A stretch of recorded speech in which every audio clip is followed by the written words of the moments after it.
أحب الله والإسلام، أحب الله والإسلام، أحب الله والإسلام، أحب الله والإسلام، أحب الله والإسلام والقرآن والجنة، أحب جحافل الإيمان ترفع راية السنة، أحب الله والإسلام والقرآن والجنة، أحب جحافل الإيمان ترفع راية السنة. إن الحمد لله نحمده ونستعينه ونستهديه ونستغفره ونعوذ بالله من شرور أنفسنا ومن سيئات أعمالنا، من يهده الله فلا مضل له ومن يضلل فلا هادي له، وأشهد أن لا إله إلا الله وحده لا شريك له، وأشهد أن محمدا عبده ورسوله صلى الله عليه وعلى آله وأصحابه وسلم تسليما كثيرا. أما بعد. As we promised, this is the start of the explanation on the Usool Thalatah, the three fundamental principles. As you all know, it's a booklet, not a book, a booklet on Tawheed. And we've mentioned it many times. It's very small in words, but has some great, great meanings. These meanings no one can be ignorant of. Scholars have always discussed this book and taught it among the first that is taught in Tawheed. And if you really look into the three principles, what he means about those principles, they're in reality the matters you're going to be asked about in your grave. So you need to know really as best as one knows those three principles. And you need to apply them. So when you're asked about them in the grave, you quickly go through them, inshallah ta'ala. We start gradually because knowledge in Islam is to be taken gradual. You don't wake up overnight a alim or a sheikh. Ibn Abd al-Barr in his book Al-Jami' said, Az-Zuhri said, Man rama al-ilma jumlatan, dhahaba anhu jumla. Man rama al-ilma jumlatan, dhahaba anhu jumlatan. Innama yutlabu al-ilm ala marr al-ayyam wal-layali. Ibn Abd al-Barr in his book Al-Jami' said, whoever seeks to get knowledge in a lump sum overnight, it leaves him, knowledge leaves him, it ends up leaving him in a lump sum. Knowledge is to be attained slowly over days and nights. Knowledge needs patience, it needs persistence. It's a step-by-step process. You don't go, for example, to some in-depth aqeedah books and then getting frustrated and facing complex matters you can't break down, which you would have been able to do had you went in a step-by-step process. Some brothers tell me they're studying aqeedah books, tawheed books that ulama have had hard time breaking down. And the bigger problem is they're studying it on their own, and to top that off, they're not even studying it in the language of the author. So explain to me how you can understand it like that. If you are unable to get to a teacher, which many, especially this day and age, they can't get to a teacher, that's a whole different story. But you still gotta at least know how to start. Now this is a startup book on Tawheed, and even though you can sit and read this book right now, before I even finish this introduction, you can probably have the book done reading it. It still needs to be broken down, sentence by sentence, so the student of knowledge understands the deep meaning of what that book really entails. If you start in the step-by-step process and you find it difficult, which you finding it difficult, never ever give up. This simple book that you have before your hand, I studied it cover to cover with 11 different shiekh. And portions of it I studied with even more than that. But the entire booklet with 11 different shiekh. Alkhateeb Albaghdady in his book Al-Jami' narrated, a student of knowledge went to the Shiekh of Hadith to learn. He found knowledge of Hadith is very difficult. He got frustrated and he said, this is not for me. One day he was walking, casual walk, and he seen water dripping on a stone, maybe a spring. If you've ever seen a spring, especially where water's been dripping on a stone for years and years, or even if you look at a fountain that's been dripping on a stone or even cement, it dents it. It dents the cement or the rock over the years. Water. He said to himself, wow, look at that. Water as light as it is, latif, soft, mild. It affected a stone as hard as it is. He said, knowledge is softer and lighter than water. My heart and my mind are not as hard as a rock. He went back to studying hadith and became a very well reputable, famous scholar of hadith. Start gradually.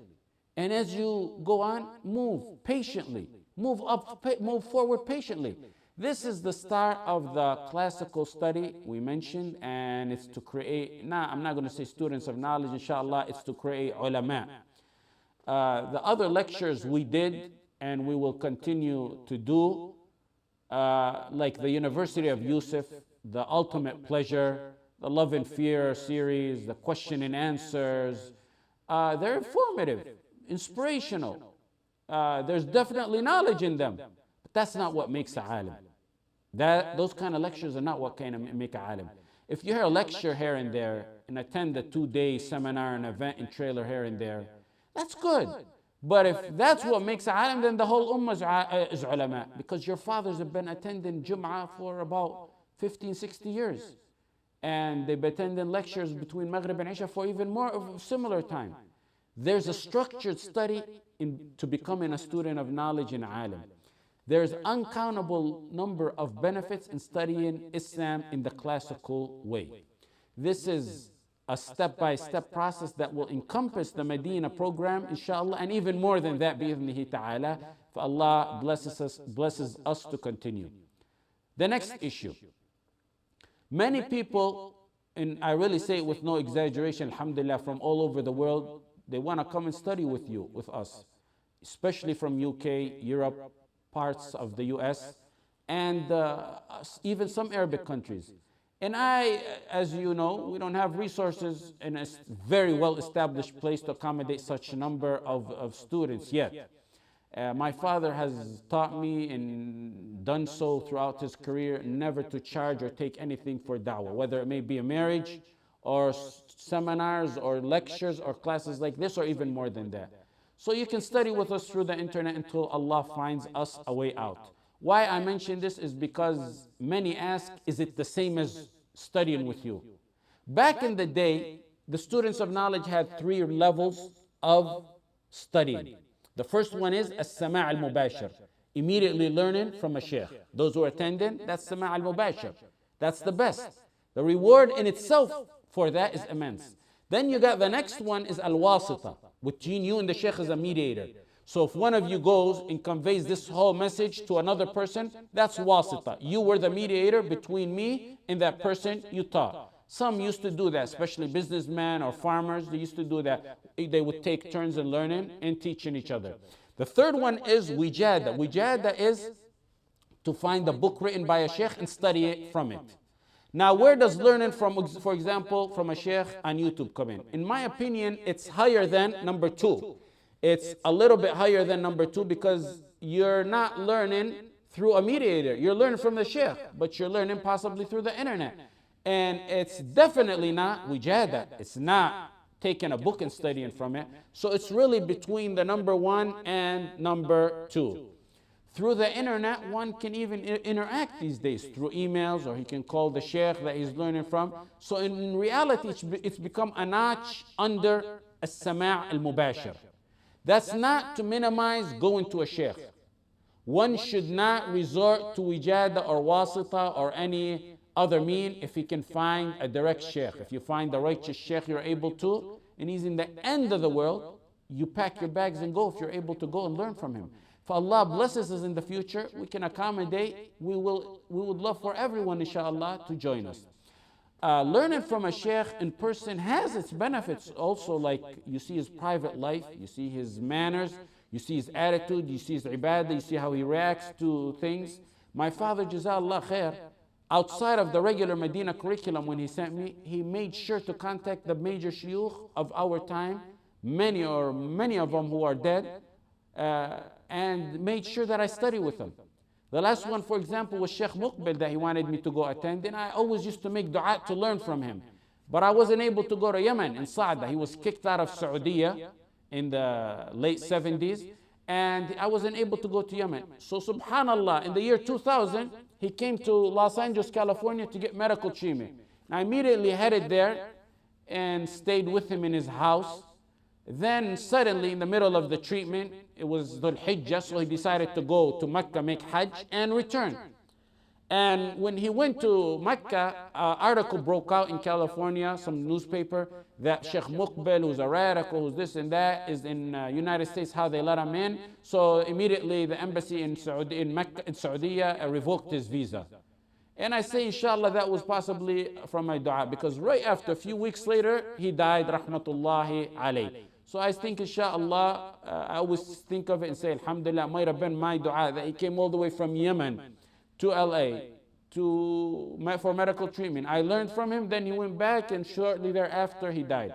So if you can pursue a reputable, righteous sheikh who fears Allah and is not a low-life, deluded, sellout modernist, or promoter for the kufr or kuffar, or those who work for governments, if you can find that, then surely go ahead and learn from him and follow him even if he's in the end of the globe. Salaf used to consider a negative characteristic for one to study from books alone. That is considered negative, because they said, "Man kana shaykhuhu kitabu, kana khata'uhu akthar min sawabi." If your sheikh is your book, your mistakes are more than your correctness. When Sheikh ibn Uthaymeen was asked about one who studies through audio tape, he encouraged it, but he said, learning direct is better because you can discuss and ask. So that factor that he said it's better because you can discuss and act, you can apply that today, because you can ask us, you can email us, and you can call us by phone and ask. We most likely will not do pal talk, so you can call in through email and ask. And those who are in the classical study with us will get precedent in answering their questions, inshallah ta'ala. The next thing is, those of you who attended here without pen and paper, you gotta go get your pen and paper, invest in some pen and paper and write. Or you can, like some here are doing on their laptop, taking notes, or even on their phone, taking notes. Whatever method you use, you should document down your knowledge. You should try your best, even possibly to type verbatim. And that's your backup. That's your backup. Jotting down notes on your laptop is great. One time I was in California, in North Carolina, and a brother was on his phone. So back then I was just recently getting into the technology a few months ago, and I sort of scolded him for using the text. And he showed me after the lecture, he came respectfully to me, showed me his phone. He said, "Look, Sheikh, this was all the notes from your lecture." And I said, subhanallah, because back then I didn't know they also use phones to take notes. So one needs to write down his knowledge. When I was 7 years old, an Iraqi student with my father, I was in Medina, my father was a student. He's from Samarra, rahmatullah alayhi. He got killed in 1980 in Iraq. He came to me, told me, "Your father's a lion. Your father, in class, he writes every single word down."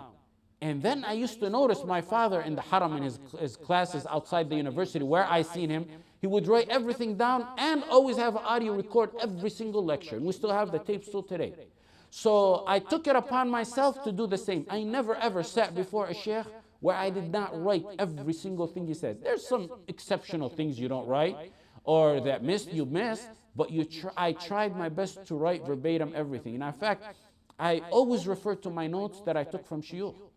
Writing is the trend of the salaf. Abdullah ibn Umar said he used to write the hadith of the Prophet ﷺ until Quraysh deterred him from that. Then the Prophet ﷺ said, "Proceed and write." The Prophet ﷺ encouraged him to write the hadith. In Sunan al-Darimi, an Muawiyah ibn Qurra ibn Abi Iyas, he said, "كان يقال من لم," look at this, "من لم يكتب علمه لم يعد علمه شيئا." If you don't write knowledge, your knowledge is not considered nothing. Those who don't write knowledge, their knowledge is not considered nothing. They may have possibly meant hadith, but even if they did mean that, it still applies to this kind of study that we are doing today. Sa'id ibn Jubair used to write what he narrated, he used to write what he hears in sand. If he doesn't have nothing, write it down. And when daylight breaks down or he finds something to write it down, he goes and writes it down. And similar things about writing is narrated by Al-Mawardi, by Al-Khalil ibn Ahmad, and by Mahbud and others. They either documented or encouraged knowledge to be documented. We will start slow. Today will be a little bit longer than usual because of this introduction, but we will start slow and pick up speed as time goes by.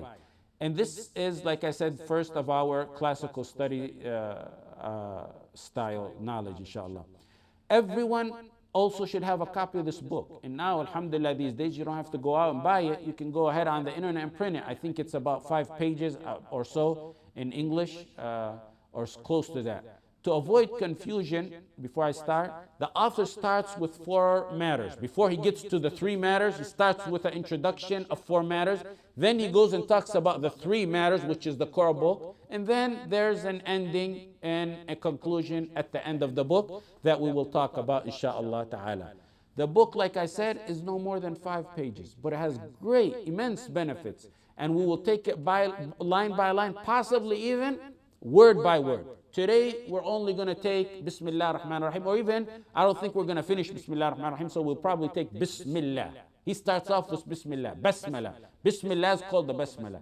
The author starts with Bismillah Ar-Rahman Ar-Rahim, and we're going to break that down, point by point. We want to understand, as students of knowledge, your understanding to do Bismillah is not like any regular person. There's 1.5 billion Muslim or 1.8 billion Muslims outside. If you ask them why they're saying Bismillah to matters, many may not even know that. As a student of knowledge, you're supposed to get the entire perspective as to why you're saying Bismillah Ar-Rahman Ar-Rahim to everything. Now you should come out with a different understanding as to why you say Bismillah Ar-Rahman Ar-Rahim.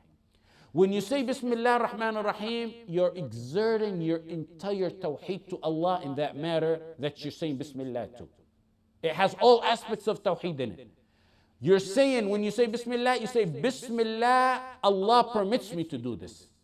Adhin Allahu li. Bismillah. And if Allah did not permit me, I would not do it. So when you're saying Bismillah, you're saying, I'm doing it for the sake of Allah because Allah permitted me to do this. Allah allowed me to do this. Adhin Allahu li. I'm doing it for your sake, Ya Allah, because you permitted me, you allowed me to do this.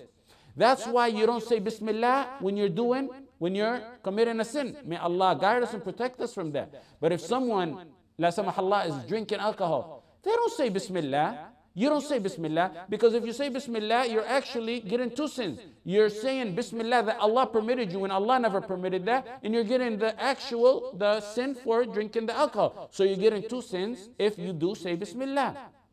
Even though, believe it or not, it's a trend in some countries, in some Muslim countries, that they say Bismillah before drinking alcohol. So that's Taweed Al-uluhieh. Bismillah, Allah permitted me to do this. I'm doing this for the sake of Allah. So we're doing this for the permission or by the permission of Allah. This is Taweed Al-uluhieh. The next one, that's the first point. You can call this 1A or point number 1. The second point is 1B or point number 2, whichever way you want to document your notes. Taweed Al-rububiyyah in Bismillah Ar-Rahman Ar-Rahim. When you write down, who gave you the power to write? Allah gave you the power to write. So when you say Bismillah, you're saying, I could not have done this without the power Allah has given me. Bismillah, I do this by the power Allah has given me. Bismillah, I eat because Allah has given me this provision, and because had it not been for the power Allah has given it, I wouldn't be able to chew it. Bismillah, I write because if it wasn't for Allah giving me the power, my hand wouldn't be able to move. It would be paralyzed. That's like saying, La hawla wa la quwwata illa billah. If it was not for His power, I would not have done this act.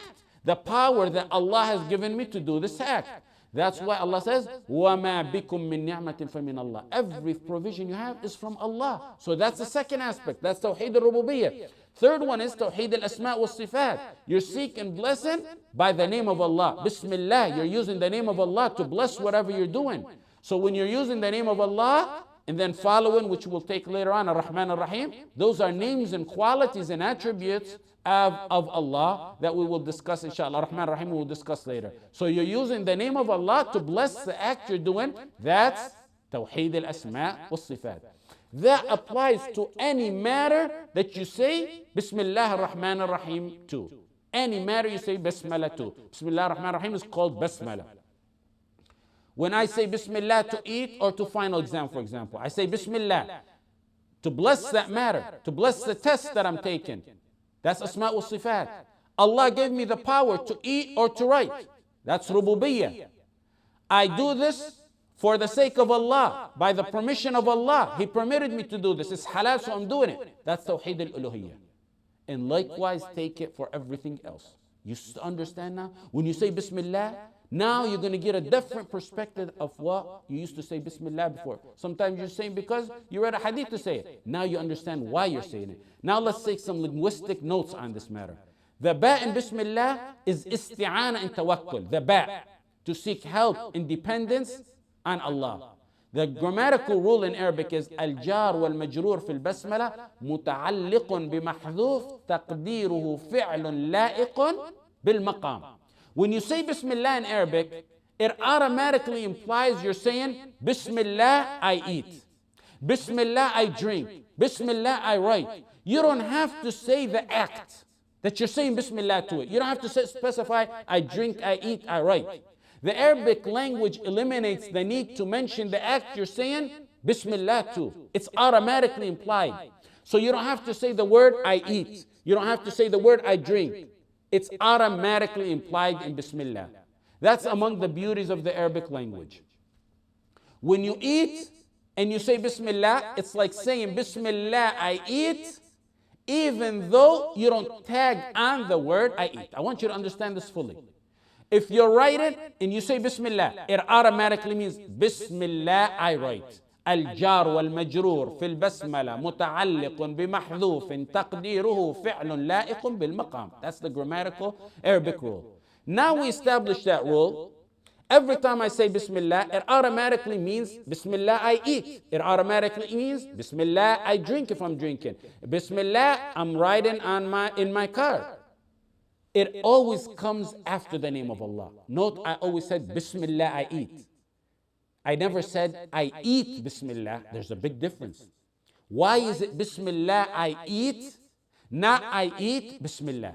There's a big difference. This is the second grammatical rule that you're going to learn today.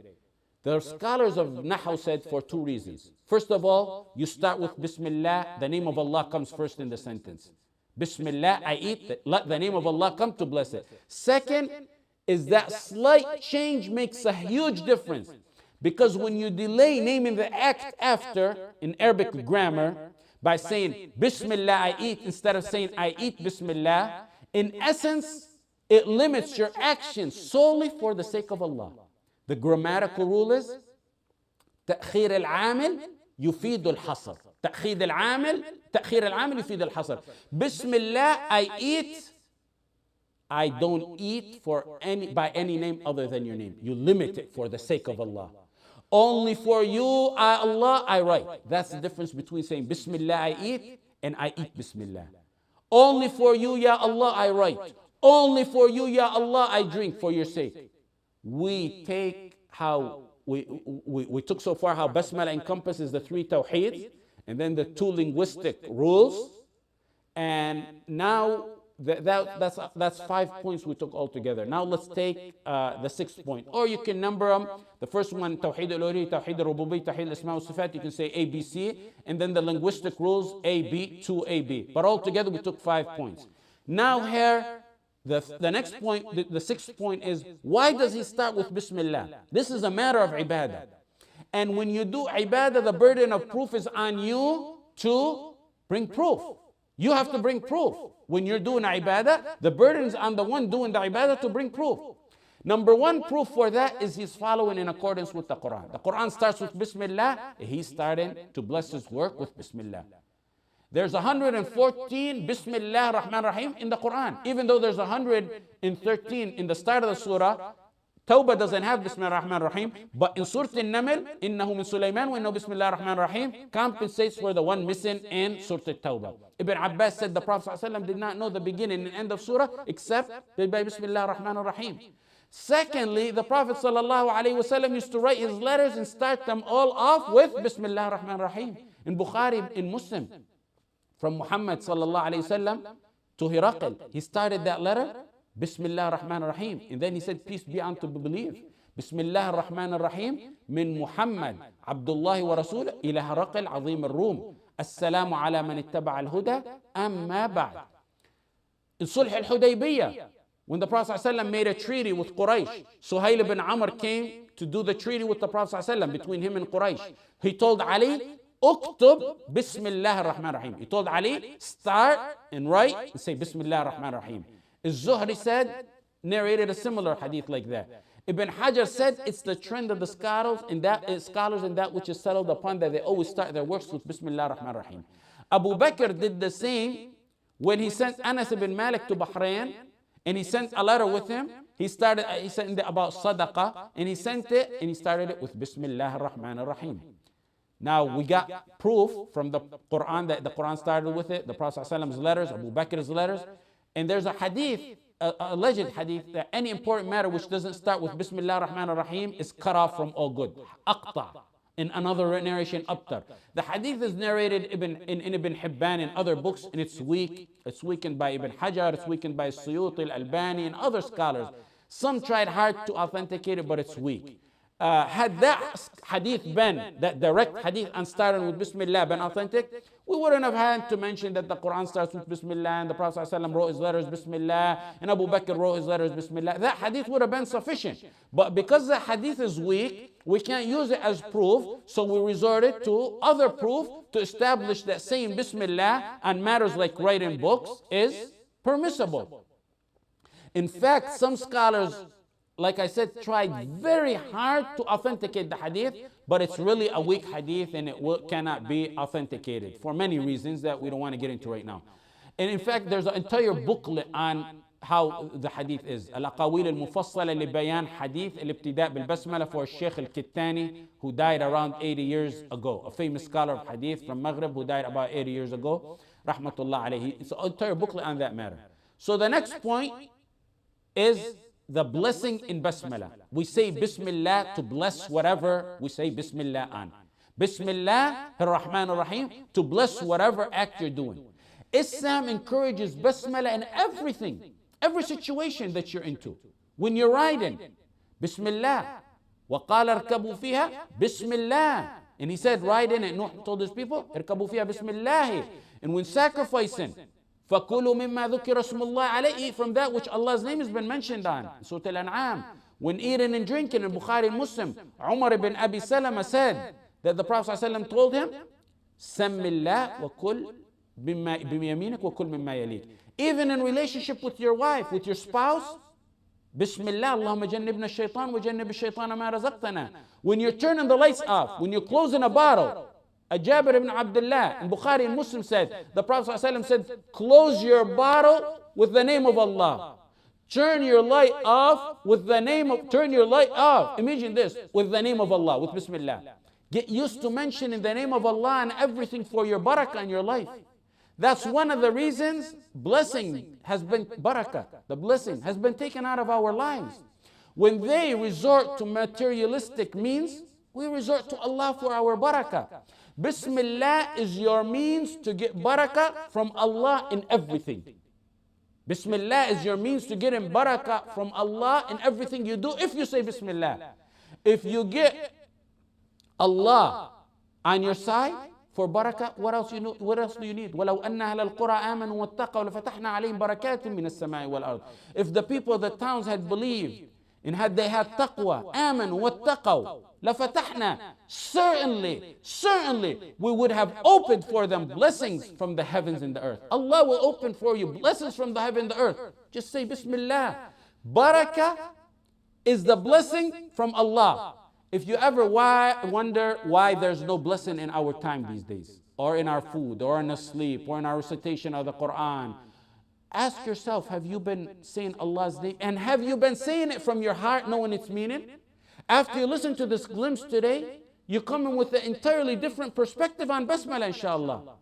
Next class, we're going to continue, inshallah, from Ar-Rahman Ar-Rahim. Inshallah, now we'll take any questions, if anyone has any questions.